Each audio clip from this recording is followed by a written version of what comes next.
Hey, what's up guys, it's Parnellyx, and we're playing Warwick Jungle pre-season 13 once again. This time we're trying a bit of a different build. So in this game, these are the rune sets that I'm running, as you can see on your screen. We're also going with the green jungle pet because health is always pretty good. You can go green or blue, like I mentioned before. The red one's kind of garbage. And also in this video, I'm going to splice it up in a bit of a different way, just to try to get through the boring parts. Let me know what you guys think of it. I want to try different editing methods to figure out how to make like really good videos from just, you know, pretty good. So that's what we're doing. So as you can see, doing a full clear from top, from bottom to top. The reason why we're pathing top lane this game is due to the fact that our, well, first of all, Warwick really likes ganking top lane. He's not very good at ganking bot lane. Really good at ganking top lane though. And then second of all, it's a Riven versus Kale lane top. Also, spoiler alert, this Kale is Sanchovies. And yeah, but sadly I couldn't really get a gank here because Kale got a kill and she had a TP back. Well, it's actually a good thing because she did get us a little kill. So I just kind of come over here mid and try to bully Rise off this wave, because even though I can't kill him, he's still and he's trying to push. So now I'm able to just force him to recall, force out his TP, and Talon's wave's in a good spot. And then I see up top lane, Riven's anxious to int. That's very obvious. I probably should have just gone for her before doing the Scuttle Crab, but it kind of works out. The timing's right, and we managed to force her flash as well. And then following, because the wave is in a good spot for Talon, I try to go for a gank. But it's a bit forced, obviously, because the wave's just too big. I try to recall. Rise is just being kind of a bitch, but we do manage to get the recall off. And then our first item that we're going to get is Tiamat. We're going for Ravenous Hydra this game, and then we're going to be going for Jak'Sho. This build I actually have high faith in, because it's just like you get really good early mid-game damage, but you just become so tanky in these team fights. And you'll see exactly what I'm talking about later on. But I actually think that's Ravenous Hydra into Jak'Sho is very, very strong. Alongside Gore Drinker and Divine being pretty good in their own right. I'm not sure which is best, but this might be, you know, one of the better ones that I've tried so far. So we're going to continue just full clearing. That's kind of the name of the game for Warwick Jungle right now. Just full clear, and we only really want to go for early ganks if there's a blood trail, we have ultimate up, or they have a crazy overextended laner like this Riven right here. And keep in mind, she does no flash, as we saw, so I'm able to run her down, even though she has a billion hops. So that's nice. Bot lane's getting kind of smacked, but that's like normal. That like happens every other game. After following this kill, I know that the enemy jungler was bot side, so I decided to go for this blue. Riven's trying to contest me.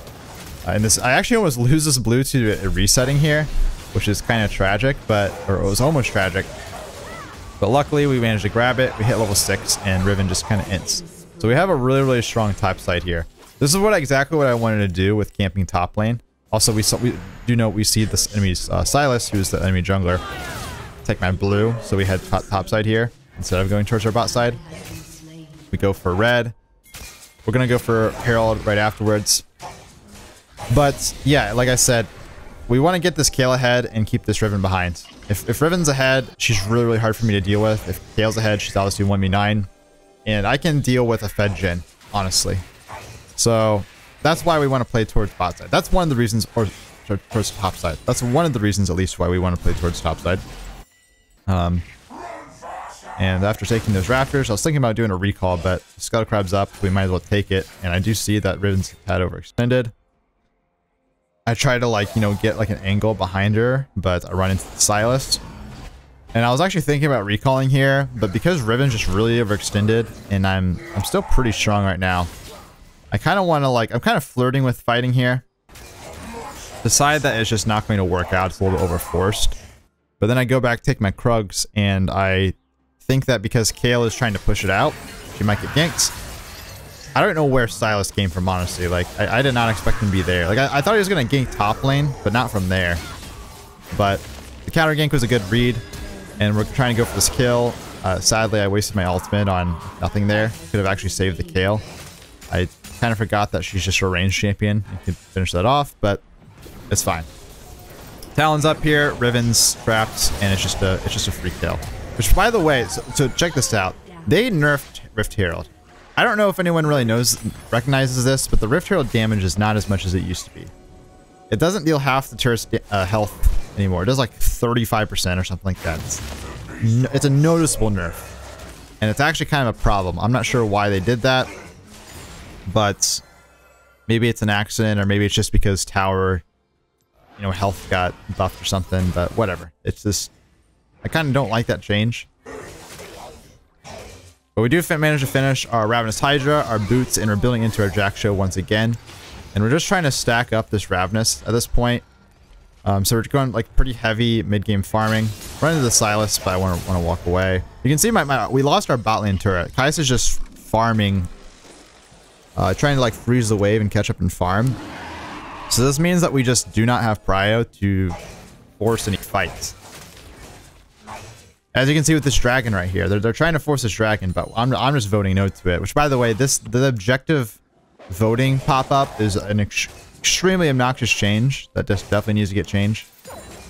But I do try to use it when I can. Right here, I try to vote no. Talon still goes in, kind of wants to int, I suppose. But we clearly can't fight this. We're not at our power spike. I know it sucks to give up a second dragon, but let's just like wait. If we're stronger than them in like 5 minutes, we can get the next dragon, and then it's no big deal. Good solo kill top side. Because everyone's split up here, I have to go over here and try to like... There's like a 4-man push happening. I'm trying to clear out the wave. I do manage to kind of clear it out a little bit, so I protect the turret a tad. Prevent us from losing that. And, I mean, I think at this point in the mid-game, I'm really just trying to like farm everything I can. There's like not much going on. I'll go for any kills that I can find. Oh, actually right here. Zilean does make a pick. And I ult through the Nami wave.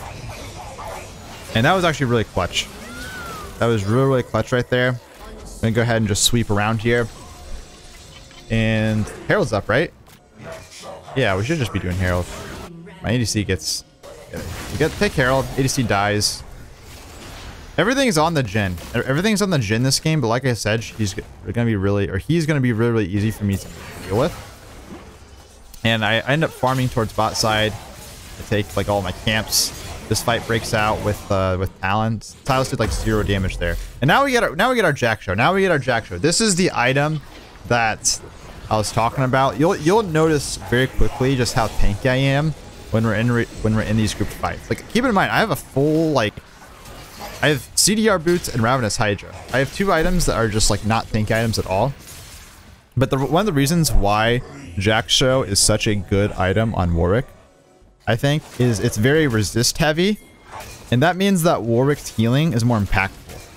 If you're building a bunch of health, your heals, you know, aren't actually that effective. But if you have a bunch of resist, it makes it like your heals actually worth more. So I'm actually trying to stay behind enemy lines here because we have a dragon fight coming up. I'm trying to like hide here to kind of threaten a flank on this Jhin. And then I pop out because I want to, like, I don't want to be behind. I don't want my team to get rolled. So I want to like threaten them. And right here, the Jak'Sho. Going to work. Press E. Flash to avoid the bubble. Ult the Silas. I'm trying to hold my ultimate. Just to like kind of see. Realize, fuck it, we gotta get out of here. Zilean ults me. Which I do appreciate. Completely forgot we actually had a Zilean ult in the first place. But then Sand Shobies is here on the Kale. Follow the Riven's flash. And I'm just like, I'm full HP at this point, man. I'm full HP. And keep in mind, Ravenous Hydra also gives me a lot of healing on top of that. So I'm just like, it's really impossible for them to kill me. And after my Jak'Sho, what I like to go for, as we continue farming away, is I like to grab Gargoyle Stoneplate. Because, again, it adds a ton of resist. You get like 300 armor and MR with just Jak'Sho and Gargoyle Stoneplate. Plus you get a super barrier. Plus you get the Jak'Sho effects, which I still don't exactly know how it works. And our damage is not too bad. Plus we have a ton of CDR as well. Which means we're not going to get kited too much. It's just crazy. And right here, after we make that pick top lane, this Zilean is like, has the most scripting. I don't know how he decided to come up with using his bomb like that, but sure. Like that was the most random double bomb, successful double bomb I've ever seen. But we'll take it. We actually get Baron off it. And you can go back actually right there and see just how tanky I am. I'm absurdly tanky. I ult into the middle of 3 people, and it's like, keep in mind their Jin's also kind of fed. And I do know Jin's not like the highest DPS champion, but like still, I am basically unkillable at this point. Almost unkillable. You'll see exactly what I'm talking about when I say almost unkillable. As Talon's trying to fight this Rise, either like he's like 2 HP, so I got the zooms. I decided to ult shorts because I want to make sure he doesn't get his recall off, and I thought that, you know, I can just like auto Q smite and kill him. But this dude is tanky as hell. My damage, obviously I'm not super damage heavy, but I still thought my damage was gonna be enough there. I do almost get away. Like, you still see how tanky I am in this situation. Like I said, almost unkillable. But like, holy moly, I do not take damage. Coming back from base, I'm building into Spirit Precision next, by the way. We decided to just go for this dragon fight. It's 4v4. They have no Ribbon, we have no Kai'Sa. But that's perfectly fine because Kayle is way stronger than our Kai'Sa is. And I'm full HP, dude. I just like ran into the middle of like 4 people and I'm full HP at the end of it all. And that is just really just comes down to the end of the game, the AFF. But that's the build right there, fellas. So let me know what you guys think, what builds you want me to try.